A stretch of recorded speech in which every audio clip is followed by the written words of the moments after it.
IIT JEE advance 2022 का toughest question है ये। अगर ध्यान से स्क्रीन पे देखोगे तो 624 बच्चे ही थे जो पेपर के दौरान इसे सॉल्व कर पाए थे, और लगभग 13,000 बच्चों ने तो गलती कर दिया था, और 1,40,000 बच्चों ने छोड़ ही दिया।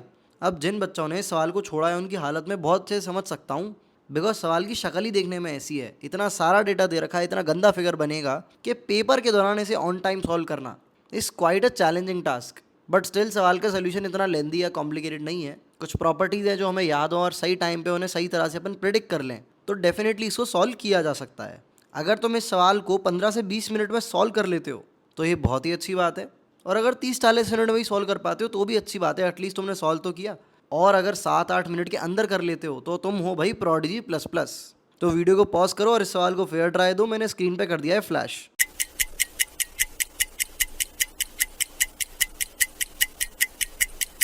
चलो भाई, मेरा समय आ गया है सोल्यूशन के साथ शुरू करने का। कोऑर्डिनेट ज्योमेट्री का कोई भी सवाल होता है, सबसे पहले हमारा गोल होता है कि हम उसका फिगर प्लॉट करना शुरू करते हैं। अब यहाँ पर कंसिडर द हाइपरबोला ये है, तो हाइपरबोला का फिगर हमारे दिमाग में तुरंत आ जाना चाहिए, जिसको आदत नहीं है। ये बहुत गलत बात है भाई तुम्हारी। हाइपरबोला का फिगर तो तुरंत देखते ही इमेजिन होना चाहिए।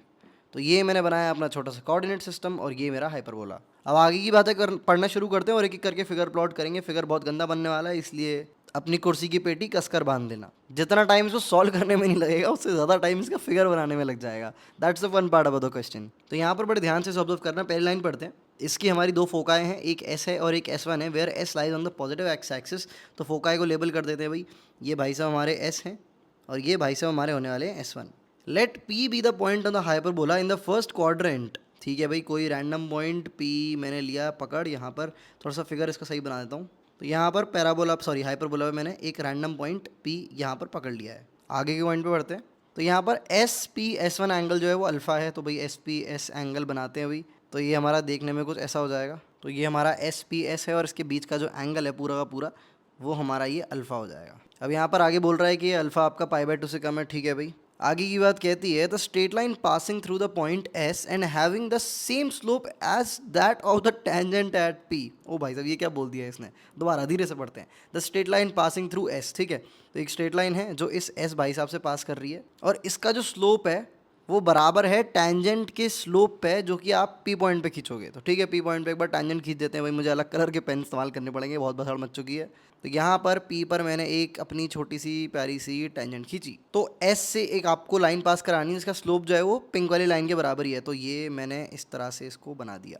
ये बढ़िया भाई। और इसको टेंजेंट का शायद कोई काम नहीं है, मेन काम तो इस लाइन का ही था। तो इस लाइन पर ही अपन चर्चा रखते हैं अपनी, टेंजेंट को उड़ा देते हैं थोड़ी देर के लिए, या फिर चलो टेंजेंट को भी बनी रहने देते हैं, कोई दिक्कत नहीं है। आगे बात करते हैं भाई। देख रहे हो फिगर बनाने में इतना टाइम लग गया, बंदा यहीं तक आके छोड़ देगा सवाल को, कहेगा भाई नहीं नहीं मेरे पे टाइम नहीं है भाई। अब यहाँ पर आगे तो अभी और भी चीज़ें हैं भाई। तो आगे भाई साहब हमारे क्या बोल रहे हैं, the straight line passing through the point S and having the same slope as that of the tangent at P to the hyperbola intersects the straight line S1P at P1। तो यहाँ पर आगे तुम्हें समझ आ गया होगा। S1P बेसिकली इस वाली लाइन की बात हो रही है जो इन दोनों पॉइंट्स को हमारी कनेक्ट करने वाली लाइन है। इसको मैं डॉटेड हटा देता हूँ, सॉलिड लाइन बना देता हूँ, और इसको आगे एक्सटेंड करूँगा तो S1P लाइन जो है देखने में ऐसी हो जाएगी। तो आई होप ये तुम समझ गए होगे किन दो लाइन्स की बात हो रही है। एक तो ये ब्लू वाली लाइन और ये एक पिंक वाली लाइन। भाई भसड़ मचती ही जा रही है, सवाल ठंडा होने का नाम ही नहीं ले रहा है। एनीवे P1 पॉइंट को मार्क करते हैं। ये भाई साहब है हमारे P1। आगे की कहानी है लेट, अरे भाई यार कितनी इन्फॉर्मेशन है भाई सवाल में। Anyway, let delta be the distance of P from the straight line SP में वैसे आ रही करते करते। Let delta be the distance of P from the straight line SP1। तो यहाँ पर ये पिंक वाली जो लाइन थी ये हमारी SP1 लाइन थी, और डेल्टा जो है P का डिस्टेंस है इस लाइन से। तो यहाँ पर P से बेसिकली एक आपको परपेंडिकुलर लाना पड़ेगा। अब मैं फाइनली ग्रीन कलर का यूज़ करूँगा जो मेरा फेवरेट कलर है। काम की चीज़ों के लिए बिल्कुल जो क्रूशल चीज़ होती है उनके लिए यूज़ करता हूँ मैं आमतौर पर, इफ़ यू हैव ऑब्जर्व्ड। तो ये मैंने डाला इस पर परपेंडिकुलर, बहुत ही बढ़िया लाइफ सेट। तो ये भाई साहब है डेल्टा के बराबर। अब एक और चीज़ है, अभी भी ख़त्म नहीं हुआ है भाई, बदतमीज सवाल, कहानी अभी यहाँ तक पहुँच गई है। और बीटा की वैल्यू क्या है, बीटा जो है वो S1P के बराबर है। मतलब ये वाली जो डिस्टेंस है तुम्हारी, ये जो पूरी डिस्टेंस है S1 यहाँ से लेके यहाँ तक जाएगी, ये पूरी की पूरी बीटा के बराबर है। Now the greatest integer less then और इक्वल टू, इसकी बेसिकली घूम फिर के वैल्यू बतानी है। ये जो बसड़ दे रखी है, beta delta divide by 9 into sine alpha by 2। अब भाई किसी में है हिम्मत इस सवाल को करने की, ये जो बसड़ मच चुकी है आधे लोग तो भूल ही गए होंगे कहाँ से क्या आया। तो कोई यहाँ पर है जिंदा जिसका ये सॉल्व हो गया तो मुझे कमेंट्स में ज़रूर बताना। अभी भी चाहो तो ट्राई कर सकते हो, क्या ही लगेगा, मतलब इंसान पागल ही हो जाएगा भाई। इतने सारे मैथ्स, इतना सारा पॉइंट, इतने सारे वेरिएबल, कहाँ जाऊँ, किधर जाऊँ भाई। उठा ले भगवान मुझे भाई, ये सवाल तो नहीं होगा। इसीलिए भाई 624 लोगों का हुआ है। और सोच रहे हो तुम, ये भी 624 लोगों ने कर लिया पेपर के दौरान बैठ के। कौन होंगे वो 624 लोग? बड़े नहीं वे, मेरे को तो भाई इसका सोल्यूशन बताना है। पर्सनली स्पीकिंग इस सवाल को ट्राई करने का मुझे टाइम नहीं मिला because of my hectic schedule, वरना ट्राई करने में बहुत मज़ा आता और मुझे भी ठीक ठाक टाइम लग जाता because I am out of practice, तो मेरी स्पीड उतनी ज़्यादा फास्ट नहीं है। तो मुझे अनफॉर्चुनेटली सॉल्यूशन के साथ आगे बढ़ना पड़ा और वो मैं तुम्हें एक्सप्लेन करने की कोशिश कर रहा हूँ बेहतर तरह से। एनीवे, तो करना क्या है भाई, इस भसड़ की वैल्यू निकालनी है, ठीक है।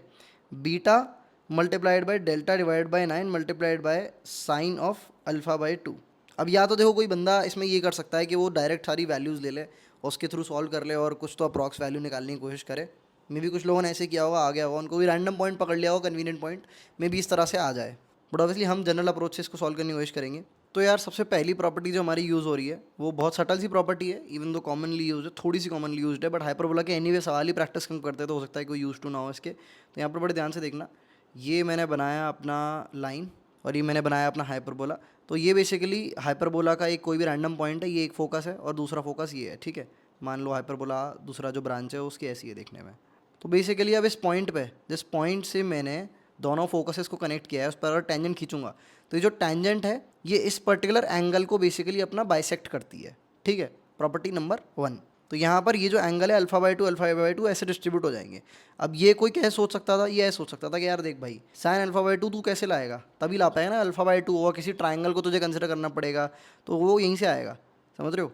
अल्फ़ा/2 और यहाँ पर ये भी हमारा अल्फ़ा/2 हो जाएगा, ठीक है। अब साइन अल्फ़ा/2 कैसे बन सकता है, एक बार बड़े ध्यान से देखो, थोड़ा प्रोजेक्शन वोजेक्शन अगर किसी को थोड़ी आदत हो निकालने की, तो अगर मैं इस टेंजेंट को थोड़ा एक्सटेंड करूँ और मैं यहाँ से एक परपेंडिकुलर डालूँ इस टेंजेंट पे, तो बड़े ध्यान से देखना, ये वाली लेंथ जो है ये तुम्हारी बराबर होने वाली है साइन ऑफ अल्फ़ा/2 के, और ऑब्वियसली साथ में बीटा भी आएगा, ठीक है। तो ये जो पूरा एक्सप्रेशन है beta multiplied by sine of alpha, यहाँ से हमारा आ जाएगा। डेल्टा को भी फिर कहीं ना कहीं से रिड्यूस करना पड़ेगा। डेल्टा क्या है एक्चुअली में, डेल्टा को ध्यान से देखो, ये है क्या, it is nothing but distance between this focus S and the tangent, pink वाली जो ऊपर दे रखी है हमारी, मतलब इस टेंजेंट की बात कर रहा हूँ, ध्यान से कन्फ्यूज मत होना। ये जो टेंजेंट है, तो इस फोकस और टेंजेंट के बीच की डिस्टेंस क्या होगी, यही तो होगी जो नई वाइट वाली लाइन मैंने ड्रॉ करी है। ध्यान से देखना, बहुत सारी लाइन है वही यार, कोई और कलर निकालूँ कि ग्रीन कलर निकालते हैं, चलो। हाँ भाई, तो मैंने ग्रीन कलर निकाला है दूसरा थोड़ा अलग शेड का। तो ये देखो एस और टेंजेंट के बीच की डिस्टेंस, ये डेल्टा, ये दोनों एक दूसरे के बराबर ही तो हैं, तो मैं मार्क करिए जो अभी। तो आई होप तुम्हें थोड़ा क्लियर हो गया होगा कि ये जो डेल्टा है it is nothing but distance between tangent at P and a focus. और जो हमारी बीटा साइन अल्फ़ा/2 है, ये क्या है, ये भी हमारी distance between another focus and that same tangent ही है। देख पा रहे हो ये फिगर, इस वाले ग्राफ में अगर तुम देखोगे इस वाले डिस्टेंस को, तो यही है। और इन दोनों को प्रोडक्ट की यहाँ पर बात हो रही है। तो अगर यहाँ पर किसी को याद हो, वो ये थोड़ी रेयर प्रॉपर्टी होती है, सवालों की प्रैक्टिस भी कम होती है, तो ऑब्वियस है कि क्यों सवाल नहीं हुआ लोगों का। तो यहाँ पर जो है अपन सीधे प्रॉपर्टी अप्लाई मारेंगे, बड़े ध्यान से इसको ऑब्जर्व करना। Product of distances of any tangent from two foci is equals to B square. तो यहाँ पर बेसिकली अगर हम डिस्टेंसेस की बात करेंगे तो एक तो डेल्टा है, एक हमारी beta multiplied by sine of alpha है अगली वाली डिस्टेंस। तो ये आपका भाई साहब बी स्क्वायर के बराबर होना है। और आपको इसमें भी 9 डिवाइड करके इसका आंसर निकालना है, तो बी स्क्वायर बाय 9 की आपको अप्रॉक्स वैल्यू बतानी है। बी स्क्वायर की वैल्यू आपकी 64 आ जाएगी और डिवाइड बाय 9 कर देंगे तो आंसर लगभग 7 पॉइंट समथिंग आएगा। इसका आपको बॉक्स ले लेना है, 7 आपका आंसर बॉक्स ही पूछा ना, एक बार देख लूँ एक बार। हाँ, then the greatest integer less than equal to this. हाँ, तो वो 7 ही आ जाएगा बिकॉज 7 पॉइंट समथिंग हमारी एग्जैक्ट वैल्यू निकल गई, तो उसकी बॉक्स ही है। तो यहाँ पर ही समझ के सवाल। अब मेरे को ये सवाल इतना प्यारा नहीं लगा इन टर्म्स ऑफ कॉम्प्लेक्सिटी, हो ना, सवाल करके आहा मोमेंट आ जाता है भाई, मज़ा ही आ गया, लाइफ सेट हो गया, इतना नहीं था सवाल में। बिकॉज मेमोरी पे खेल रहा है यार, जिसको प्रॉपर्टी याद होगी वो कर जाएगा, वरना इतनी भसड़ में यार, मतलब समय कोई देगा तो कर ही लेगा। तो जो ऐसे सवाल होते हैं ना जो समय देने पे सॉल्व हो जाते हैं, वो मुझे इतने पसंद नहीं है, वो क्योंकि स्पीड फैक्टर पे ही खेल रहे होते हैं। मुझे रैदर ऐसे सवाल थोड़े ज़्यादा अच्छे लगते हैं, इनमें कोई एक सटल सा पैटर्न ऑब्जर्व करना होता है आपको, कोई अंदर से कोई बहुत ही ब्यूटीफुल सी चीज़ निकल के आ जाती है।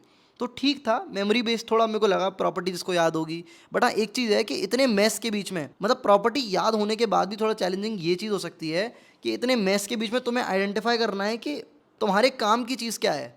तो it was a good question for coordinate geometry के मैच्ड अप वाले जो सवाल होते हैं। मतलब इस सवाल से कोई डायग्राम वायग्राम बनाना सीख जाएगा। अगर तुमने ये पूरी वीडियो देख ली है, सॉल्यूशन समझ आ गया, तो एक बार वीडियो को पॉज करके खुद से ट्राई कर लेना, अगर तुम्हें अभी भी 1% भी संदेह है खुद पे कि तुम शायद ना कर पाओ दोबारा। तो it was a fine question, all right. Additionally I would like to say, इस तरह के और टफ क्वेश्चन तुम्हें प्रैक्टिस करने हैं। ये तो चलो लेंथ पे खेल गया थोड़ा, बट कुछ क्वेश्चन होते हैं जो कॉम्प्लेक्सिटी पे खेल जाते हैं। इस तरह के क्वेश्चन तुम्हें और ट्राई करने हैं। एडवांस लेवल प्रॉब्लम सॉल्विंग में बहुत ज़्यादा स्ट्रगल करते हो, या फिर तुम्हें एक अच्छा सेट नहीं मिल पा रहा है ढंग के सवालों का, तुम कोई बुक उठाते हो अच्छी, उसमें तुम्हें 5-6 ही अच्छे सवाल मिलते हैं जो एक्चुअली में हिला डालने वाले होते हैं, बाकी सारे कैलकुलेशन पे खेल रहे होते हैं।